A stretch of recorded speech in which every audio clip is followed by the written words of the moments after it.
All right. Hello, everyone. We are going to do something a little different this time. I was going to individually review all of my old locomotives. These are obviously not brand new. But I decided instead that where possible, I will actually do a comparison instead between my IHC and Bachmann Spectrum locomotives. I thought that would be a little more fun and a little more informational and helpful for anybody that is ever thinking of buying any of them. So today we're going to compare my New York Central Mohawk and my New Haven Mountain from Spectrum. The IHC is the New York Central, the Bachmann is the New Haven unit. I'm already holding this, might as well show it to you.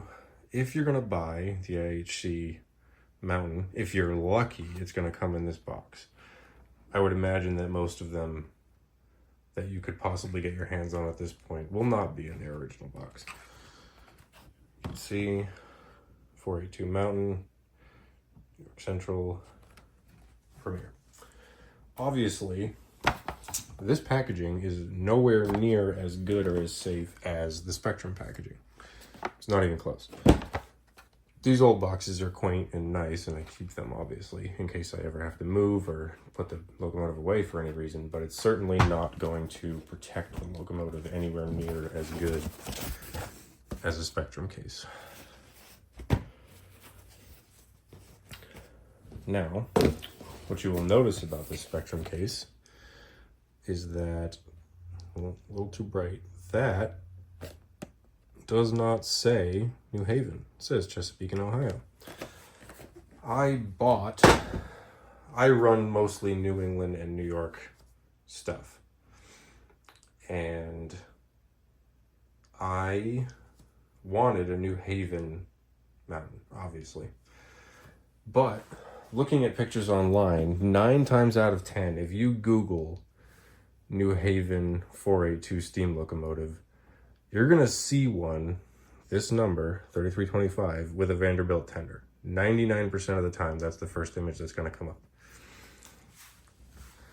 And the New Haven Mountain that Bachmann Spectrum sold doesn't come with a Vanderbilt tender. It's just a normal one. And I wanted to match the picture as much as possible. So I went for the Chesapeake and Ohio one. I re-decaled it.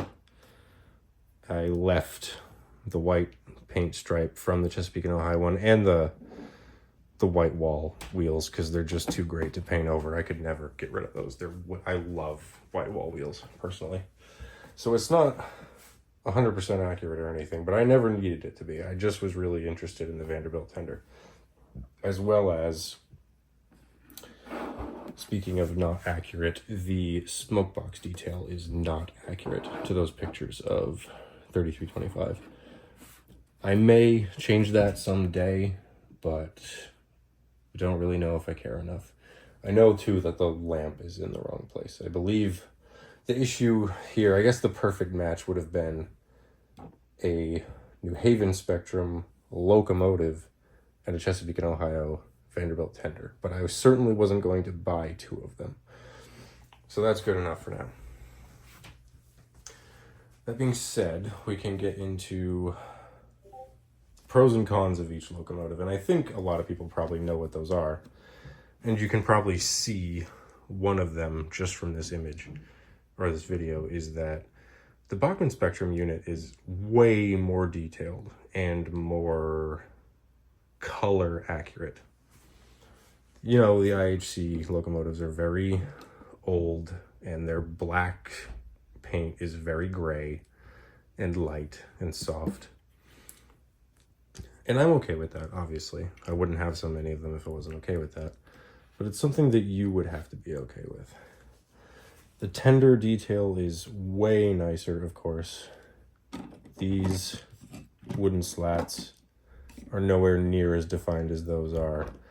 This filler cap is extremely more detailed. The handrails, I don't even know if you can see them in that shot. They're far more fine and way more detailed.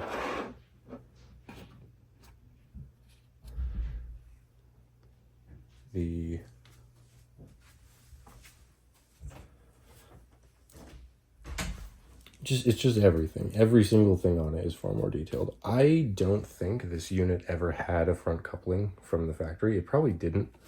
And if it did, it had one that just popped in and was fake, and I ripped it out because I think that stuff annoys me so bad. The Bachmann one obviously has a front coupling, way nicer. I have lost, I don't know if this is the whistle or the safety valves, but I've lost one of them. I think I have it somewhere, I just haven't put it back in. Bachmann one has all three, and it has a separate brass piece. I think that's probably the whistle if I had to guess, on that side of it. And the Mohawk doesn't, there's some detail there, but it's not painted, it's just black. So there's that. Out of everything in here, obviously the Spectrum also has crew. Most Spectrum units do. Out of everything about both of them, the Spectrum unit by far and away has more detail, except in one way, and that's that the Mohawk, the IHC Mohawk, you can't see the bottom of inside the funnel. It's a nice, like, actual hollow funnel. The Spectrum one is like, it's barely even, it's just the smoke box is right underneath it. It's terrible. I don't know what possessed them to do that, but it's so shallow. It's ridiculous, and you can't unsee it once you've seen it. The Mohawk's cab roof windows are closed. The Spectrum ones are open. You can't pose them. That's just how they're molded. Nice to be able to see right through it on the Spectrum one. I like that. In terms of features, they've both got tender pickups, which is nice.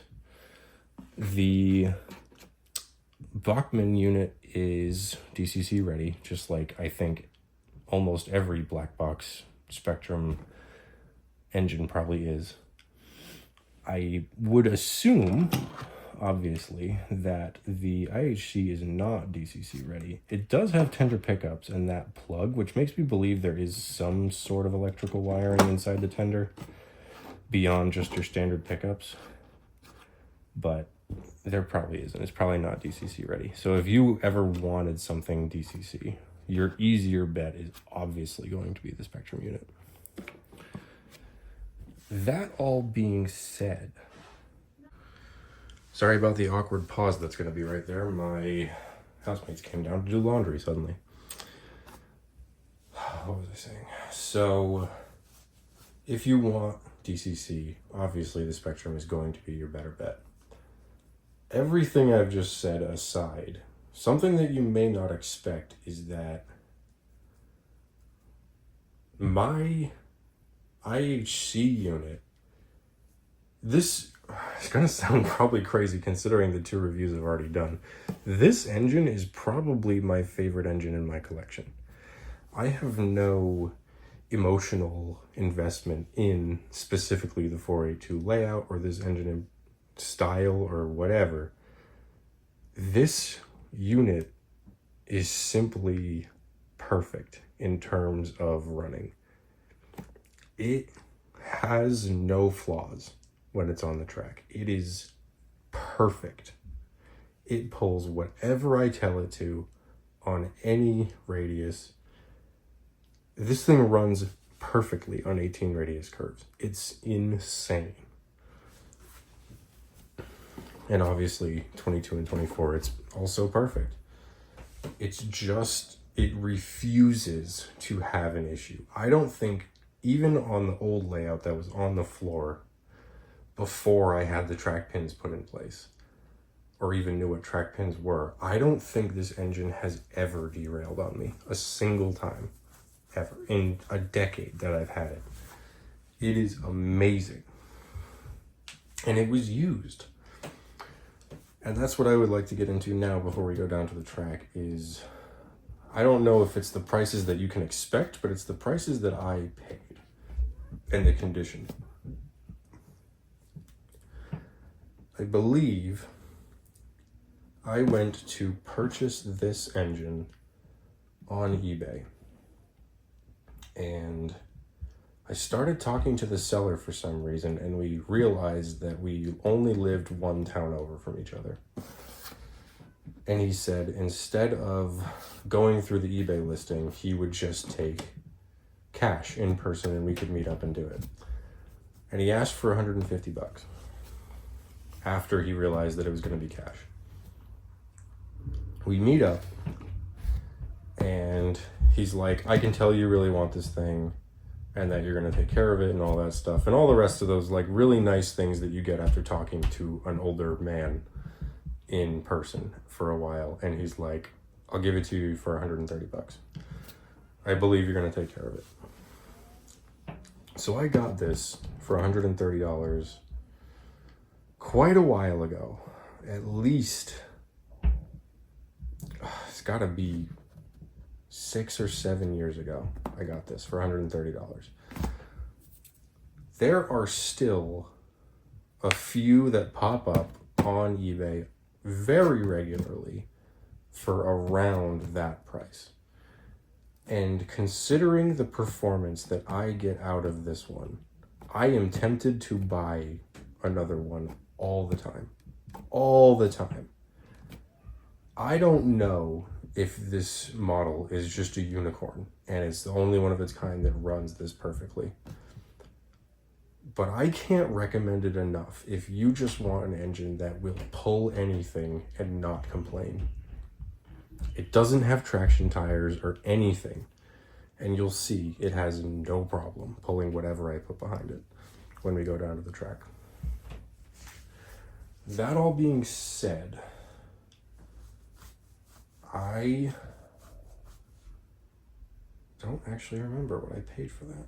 I might cut it here and go look and come back. Give me a second. All right, I'm back. Interesting turn of events. I have no idea where I bought that. I only got it recently, like 2 months ago, 2 or 3 months ago. And I thought I bought it on eBay, but it's not showing up in my purchases. So I'm wondering if I went to a hobby shop and bought it in person, and if so, there is no price tag on this box. And I don't have the receipt, obviously. So I can't really tell you exactly what I paid for it. I can tell you that if I bought this in person, there is very likely no way that I would have paid more than $160 for it. It might have been far less than that. Maybe not far less, but it was likely a little bit less than that. I would guess 150. Knowing me, if I saw that on a shelf, knowing that I already wanted it and wanted to turn it into a New Haven unit, that's how much I would have paid for it. That being said, obviously the performance will speak for themselves, and it is plenty powerful. It does haul. Bachmann Spectrum did in fact have a few engines that could haul more than 6 cars. There's not a lot of them, but there are some. That being said, I do love them both. However, if you're looking purely for performance, you'll see down on the track. This is what I would recommend 100% of the time. The Spectrum unit can pull. That being said, you're going to see down on the track just what I fear from that locomotive more than don't like about it. It makes me a little worried sometimes because it draws way more current than the Mohawk does. Way more. This engine is at a speed that I like to watch it run around 50%. I believe that one has to get up to more like 75 or 80 before it's going a decent speed. And I'll show you that in a minute. So let's move down to the track. I will be back in a second. Okay, so I would love to run these two side by side as a comparison, but as of right this moment, the outside loop is only wired up for DCC, and the inside loop is DC only.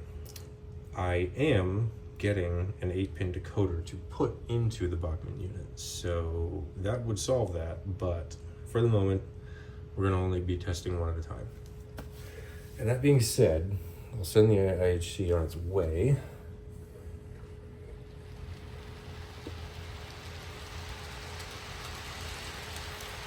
That's 55% on the controller, 55 out of 100. And it is not struggling in any way.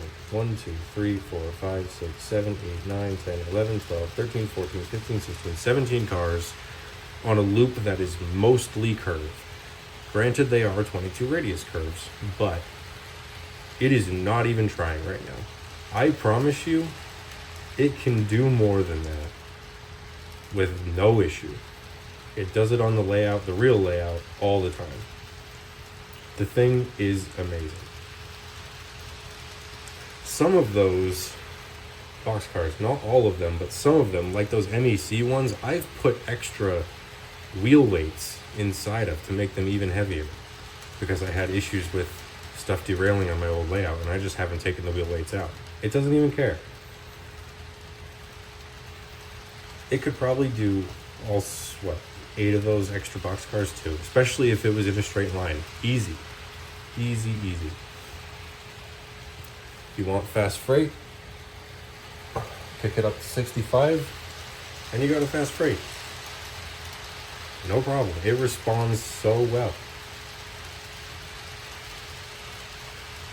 And when you're this far away from it, watching it on your layout, you can't even tell that it's less detailed. At least I can't. Sure, the color is grayed out. It's not that strong, striking black, and it's not glossy. But it just doesn't matter to me. I've never, ever found a reason to complain about owning this thing. I can't recommend it enough. It amazes me. That, I don't even know if it's in shot, it's not, but let's use that instead. That brand new $750 model that I am in love with does not run as good as that. It just doesn't. Even on DCC 128 step, that is smoother on regular DC. I will likely ruin it one day while trying to convert it to DCC. I hope I don't, but I would be shocked if the DCC performance of this thing ever even comes close to this, and I'm going to weep every day for what I've taken away from myself when I do that conversion. See if we can get it nice and slow, show you just how controllable it is.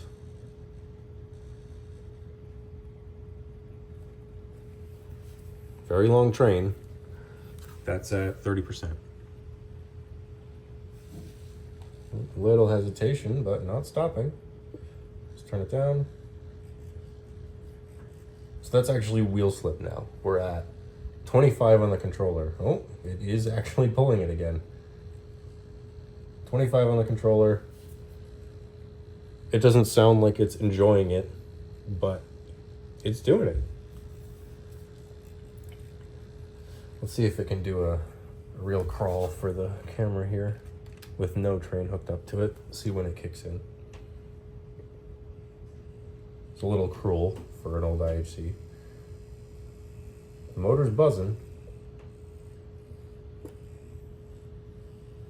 And it is rotating at 15 on the controller. That's nuts.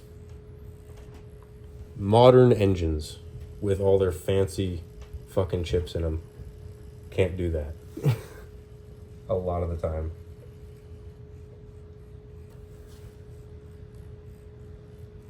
I hope I'm not overselling this thing. I hope they're all like this. I hope every IHC mountain is like this and is this good, because I would hate to falsely endorse it to you, but genuinely, with the assumption that they're all like this, you need one of these. you just do. It's perfect. perfect in every way.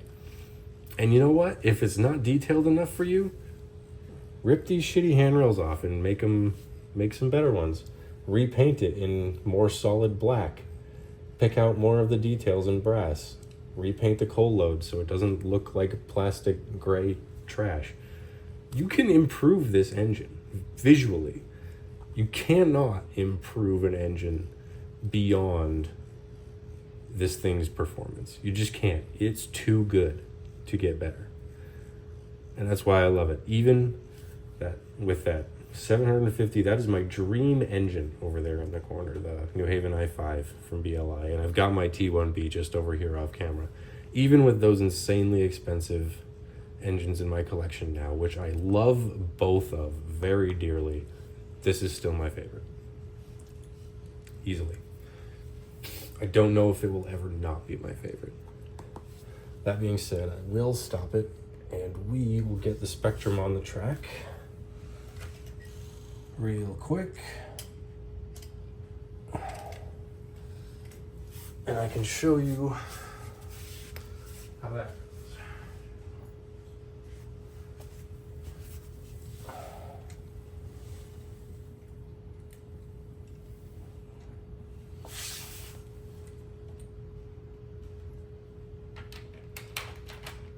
Oh, come on.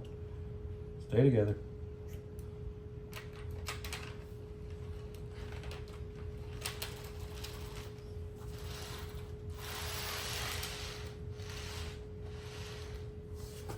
All right.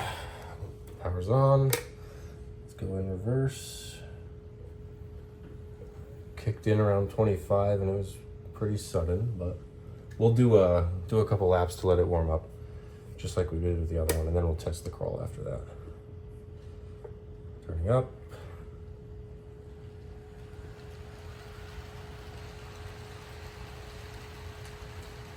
So that is 55. That's where we started on the Mohawk. That's 55. Now, maybe I'm crazy. That looks an awful lot slower to me. Maybe not an awful lot, but it looks slower to me than what the Mohawk was doing at 55. I don't think it's struggling. I don't think it's a challenge for it to pull this. I think it has very likely just as much pulling power as the IHC does. Maybe slightly less, but not by a lot. Not by an amount that you would actually notice on like a weight test. I think it just draws more current, and one of the reasons for that, I don't know if you can see it. I'll actually watch it go around this time to see if it's in frame, if you can see it, or not on video from this position. The Bachmann unit has a firebox glow in the cab. And I didn't really see it too well on the video. I'll try and get a close-up of it at some point. But we'll turn it up first and see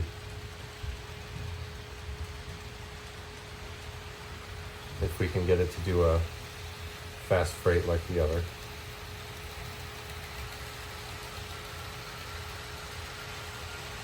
So it's 70 now. I still wouldn't say that that's particularly fast. It's not slow, but it's pretty medium.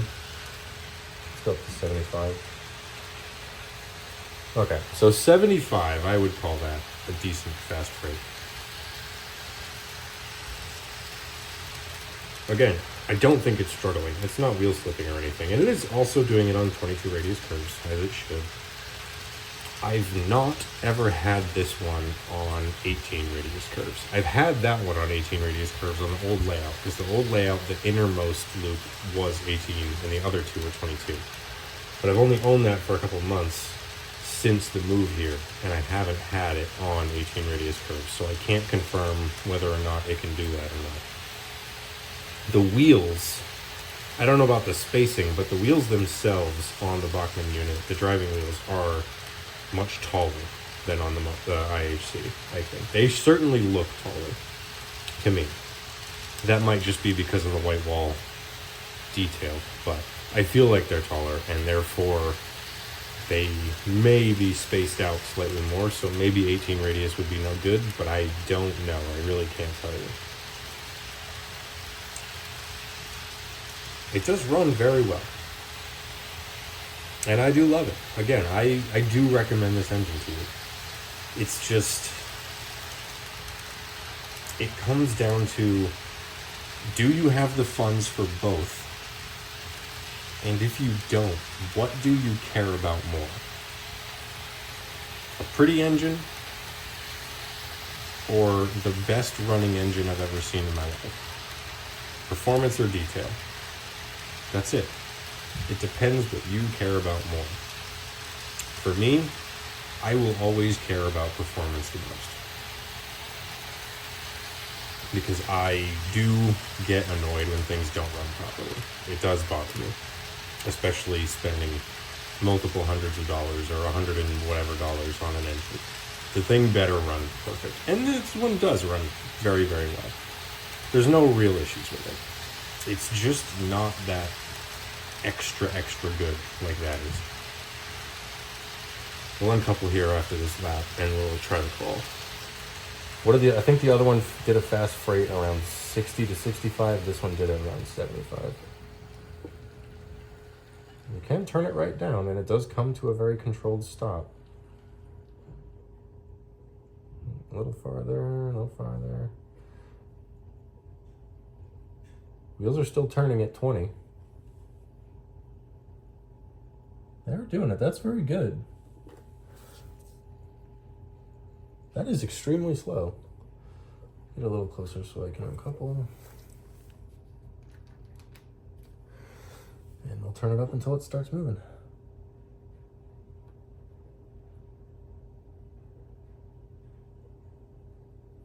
Okay, I saw the valve gear move, but the wheels aren't moving. That is moving. It's not moving a lot.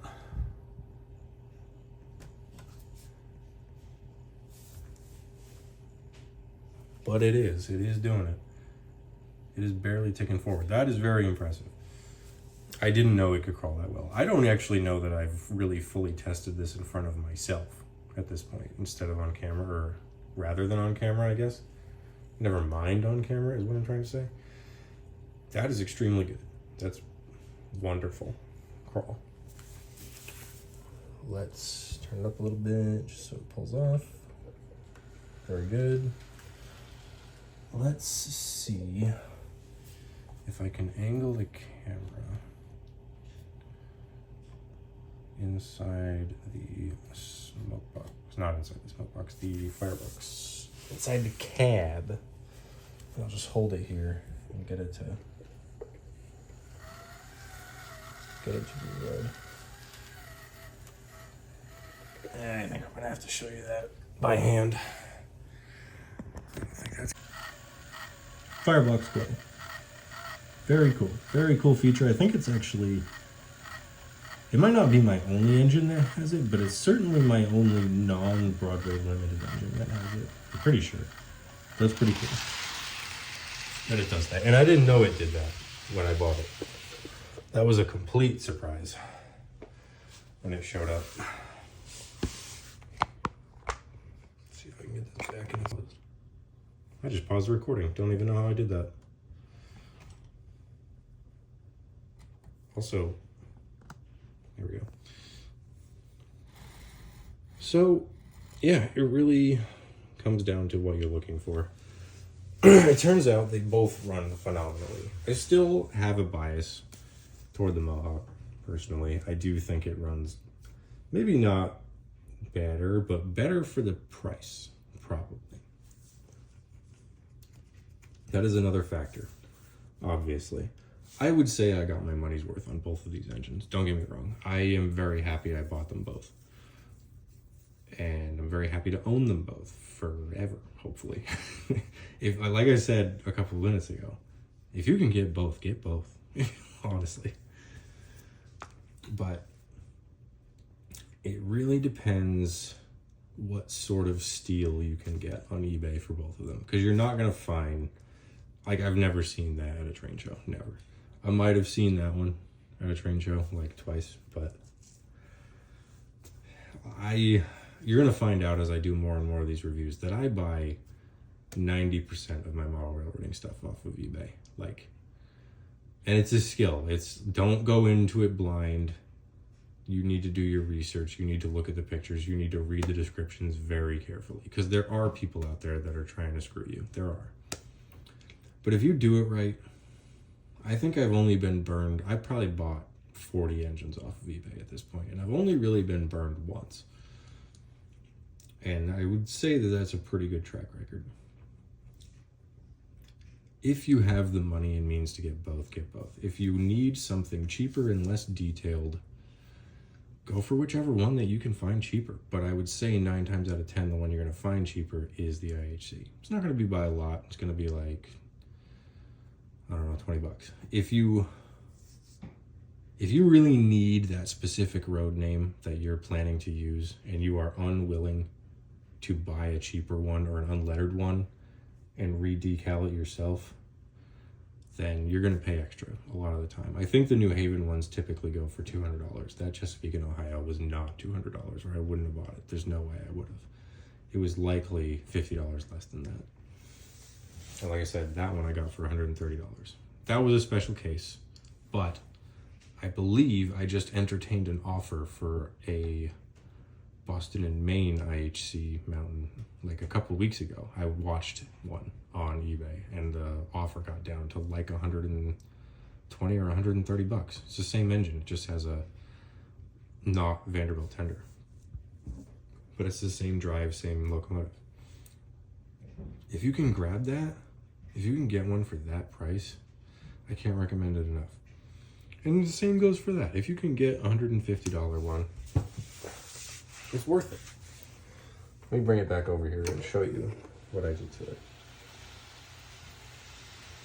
Oh, this one. Okay, you know what? That's a feature I should tell you. The IHC one does not have a rear lamp. The Bachmann one does.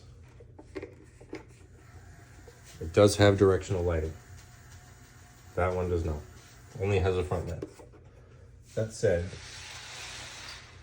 it's not like gorgeous or anything, but it was very easy to do.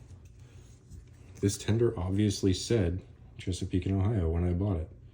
On camera, you can hardly tell that all I did was just brush paint over it in black and then put a New Haven waterslide decal over it. Did the same thing for the number. There you go. In that lighting, you can tell that's what I did. But from any distance, you would never know. Painted, I think it said it on the back as well, and I just painted over that. I haven't done anything with that, but from any sort of distance, you would never know that that modification got made.